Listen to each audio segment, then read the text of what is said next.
Welcome back to The Grind. In this video, we are going to talk about the mythics for the upcoming season, which is going to be called the Celestial Rift season. So this video, we're going to talk about the mythic dragons, and the first one we are going to discuss is a mythic fire hunter named Zool. Now, this dragon looks really cool, and I'm very excited because I also like the animations of this dragon.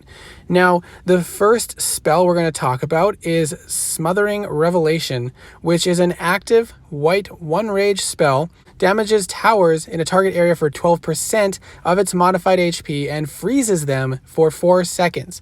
And there is no cooldown on this spell, so that means you can cast it multiple times, but the duration is 4 seconds and it costs 1 rage. So this is not a disable, so the towers will still be able to come back and after 4 seconds attack again. It will stop midair projectiles, which is better than the disable. The disables, if they've already fired or activated, it will still finish its activation. But the thing with freezes is if you freeze a red or blue mage, they will still emit their aura. It'll just stop the super shots if they've fired. Next, we have Dark Triumph, and Dark Triumph is a cycling spell with Torrent of Runes. So those two spells are cast back to back, and they cycle back and forth. Dark Triumph is an active white 1 rage spell that cloaks for 2 seconds, slows the dragon's flight speed, and restores 50% ammo. When you uncloak, you damage nearby towers for 14% modified HP. So the cloak is a 2 seconds, and then after you finish cloaking, you can cycle into Torrent of Rune, which increases breath damage by 200% for 3 seconds, and then has a 1 second cooldown before you can cloak again. So unfortunately, you cannot use the cloak back to back to dodge multiple shots from towers, but it is a nice way. Say you fire off the freeze and then you want to cloak the initial shots. Once you uncloak, you can then go into Torrent of Rune with increased breath damage to help destroy the towers that will be attacking you. And this works very nicely with Tome of Carnix. Sorry for butchering that, but it's a white 1 rage spell that damages nearby towers and increases or gains 99% reduced ammo cost for 2 seconds. Has a 2 second duration and a 6 second cooldown. So if you combine the increased breath damage with the basically unlimited ammo for a 2 second period, it is a very short period, but you can do a lot of damage very quickly if you combine those spells together. And then the last spell is a blue spell. It has no rage cost, but it restores, it's called Soul Siphon. It restores 20% modified HP and 0.75% of a bar of rage whenever it destroys a tower.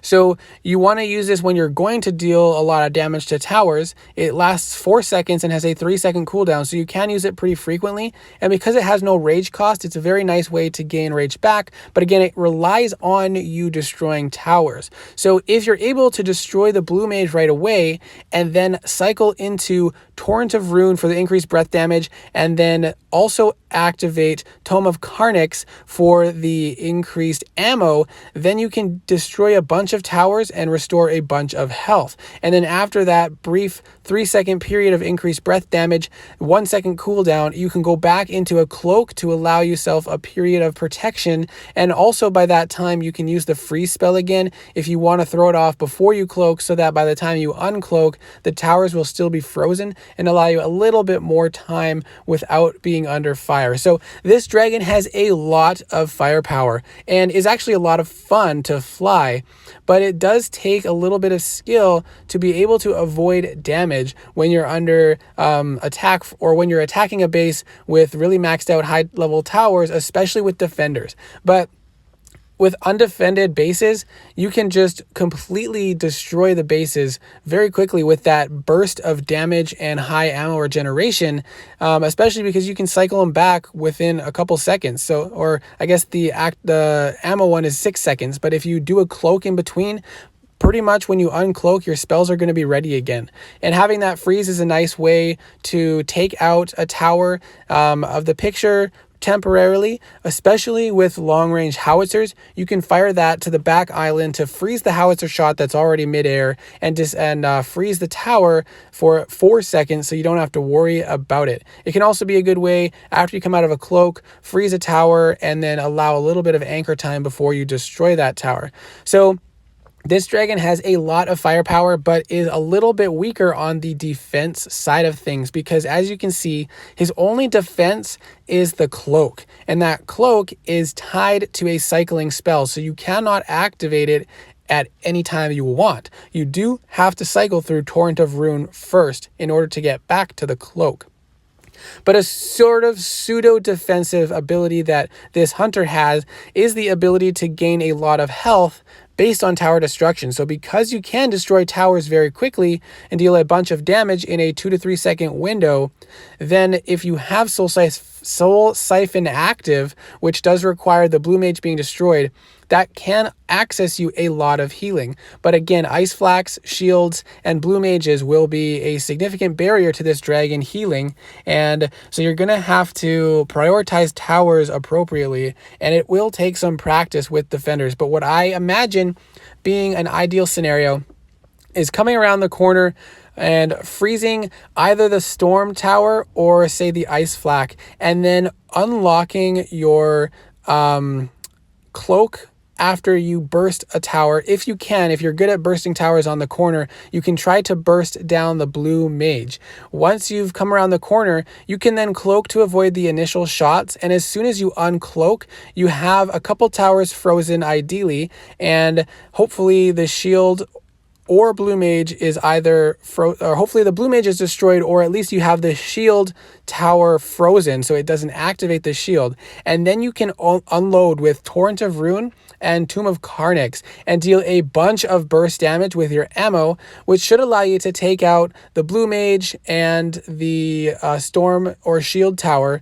But you have to be cautious of a fire flak there to disable your spells once you activate them. So if you freeze the ice flak instead, that might also be a good option. Once you've unloaded with Torrent of Ruin and Tomb of Carnix, hopefully the blue mage is destroyed early on so you can activate Soul Siphon, and then all the towers that you're destroying are going to grant you health. At that point, you can throw another freeze spell onto the back island, or again on a shield tower or ice flak, and cloak again. But the cycling of these spells, it does take a lot of tapping, especially when you consider that you have unlimited ammo for a 2 second period, and you can do that with a 6 second cooldown. So you're going to be using a ton of ammo, but the spells also require a lot of cycling. So this is a very tap intensive dragon, but a lot of fun to fly and a lot of damage potential. But again, the defensive abilities of this dragon are a little bit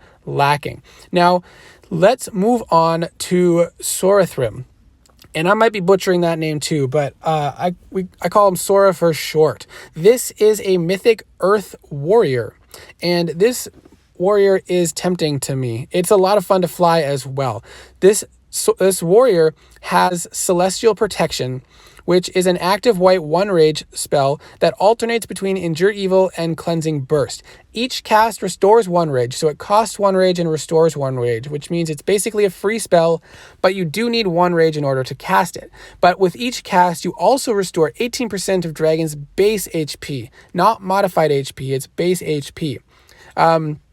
So Endure Evil, this is the first cast, is a white 1 rage spell that the dragon dodges all incoming damage for 3 seconds and damages nearby towers for 2% of its modified HP every second. So it does a burst of damage, but also dodges all incoming damage, which is a very nice spell to have. It lasts 3 seconds, again, like we said, and then you go into Cleansing Burst. Cleansing Burst is an active white 1 rage spell that damages all nearby towers for 6% modified HP and freezes them for 1 second. The affected towers then take 35% increased damage. Again, the duration of the freeze is short. It's only 1 second, but it's a freeze, so it will stop any projectiles that are currently flying, and then it has a 3 second cooldown before you can go back into the dragon dodge spell. Now, what's nice about this cycling spell is a very effective spell for a warrior. It does give increased damage, it does give protection, and it can freeze projectiles. The best part is essentially this is free as long as you don't get drained down to 0 rage. If you have 1 rage available, you can cycle this spell for free. And you are going to have a 3-second period where you are unprotected, but if you look down further to lay waste, the dragon gains a shield for 100% of its modified HP for 3 seconds. If the shield's capacity is exceeded or expires, it explodes and deals damage equal to 10% of modified HP. So that 3-second shield fits very nicely in that gap of the 3-second cooldown of Cleansing Burst before you can go back into Injured Evil. So this warrior can essentially have infinite protection of some sort. And that Lay Waste spell does cost 1 rage, but it is white. So all these defensive spells can be cast as long as you're not disabled by an ice flak. And that whole cycle only costs you 1 rage. Now, let's go back up to Glorious Charge. It is a blue spell. It costs 1 rage. The dragon briefly cloaks and charges forward. It has a 12-second cooldown. So this Glorious Charge, imagine it as a blink from the start of an island to the end of an island. You can't really use spells or attack during it because it is a very quick blink and cloak forward, but you can use this again to dodge projectiles that have already been fired. And so if you get to a point where you're low on health or low on rage and you're not sure you're going to be able to get back to your defensive spells and destroy the towers, you can just use the Glorious Charge to blink and escape the island or part of the island. Now, this will in some situations result in you missing towers or leaving them behind. They will have to be cleaned up by other dragons, but at least you won't be killed and you'll be able to do some more damage to other parts of the base. You can also use this to skip over an island that doesn't have any towers on it to speed up your attack, or in order to speed from a corner onto an island quickly so that you can burst the towers down if it's undefended. And super shots aren't going to be activated, then that also helps to speed up your run. So it's an interesting spell, but it does have a long cooldown because otherwise it would really increase the clear speed of bases, and we don't want more Krelloses countering Atlas attacks and such. The last spell is Divine Judgment, an active white 1 rage spell that gives the dragon 350% increased breath damage for 3 seconds. And that has a 3-second cooldown, so you can use that pretty often. So essentially, there are several 1 rage costing spells on this dragon, but the most important defensive spells this dragon has also restores 1 rage. So those important 1 rage spells are essentially free. And then you have to decide, are you going to use Lay Waste to get that shield during that period of cooldown between the free spells, or are you going to use Divine Judgment to take advantage of the increased breath damage that you can deal against towers that have already been frozen and are also taking 35% increased damage? Or do you need to use Glorious Charge to speed up the run or to get out of a tough situation? So how I would imagine flying this dragon, there are a couple options. You can start off with Lay Waste on the corner so that as soon as you face the island, the shield explodes and deals a burst of damage. And then as soon as you're facing the island, you can use Injured Evil to dodge incoming damage, and all the super shots that were used would essentially be wasted. You want to take out the Blue Mage and obviously the Shielding Tower or Ice Flak. Those 3 are some key ones that you want to deal with. And then after that ends, you use Cleansing Burst to freeze the towers for 1 second, which will stop any projectiles that have currently been fired and give you a 1 second period. At that point, you can use Lay Waste again, that shield that will protect you during that cooldown, as well as Divine Judgment, the increased breath damage to help quickly destroy some towers. Now, keep in mind, after using Cleansing Burst, towers are taking 35% increased damage, so with Divine Judgment, you will tear through towers very quickly, and once Lay Waste shield explodes, the towers will take further increased damage with that that 35% increased damage from Cleansing Burst, and you should be able to wipe out islands very quickly, especially undefended. Now, of course, if you're attacking max bases with multiple defenders and they're using hammers, that's always a problem for warriors, but this is a very bursty, fun warrior to play. If you can manage the spells correctly and take out the towers in the right priority, this dragon is a very strong dragon. And don't forget, you can use Glorious Charge to skip over parts of an island that might be a little bit more dangerous for this dragon, or just to speed up the run. So I'm actually very excited about this dragon as well. And I think I'm going to come to a tough decision with these two dragons, because I have a lot of solid hunters and invokers. And while Zul is very tempting and a lot of fun to fly, I have a lot of hunters and invokers that are already fun to fly and have very high potential.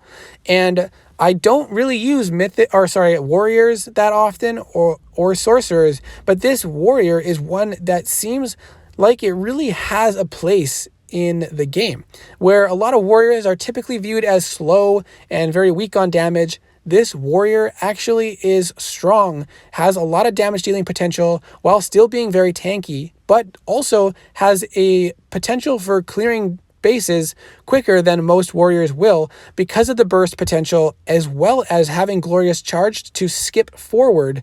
Even though it has a long cooldown, it can cut off a lot of time from the run, and it's not going to be as good as Krelos, but it's going to be much faster than most warriors are going to be. So I'm very tempted by this warrior, and I'm not sure what decision I'm going to make, but I'm very excited because I do think that a lot of players are going to have a choice between two very good dragons in this next season. So I don't know. Let me know what your thoughts are on these dragons so far. Of course, it does take time to look at how, we get it once it comes into live environment with lots of runs, different players doing different runs in different scenarios with defenders, and seeing, if the dragons can hit above their tier or not. But I am very excited for both of these dragons. I do look forward to making lots of gameplay videos and some tutorials for these dragons. But let me know what your initial thoughts are. I hope you enjoyed this video. I hope it was helpful, and I will see you in the next video.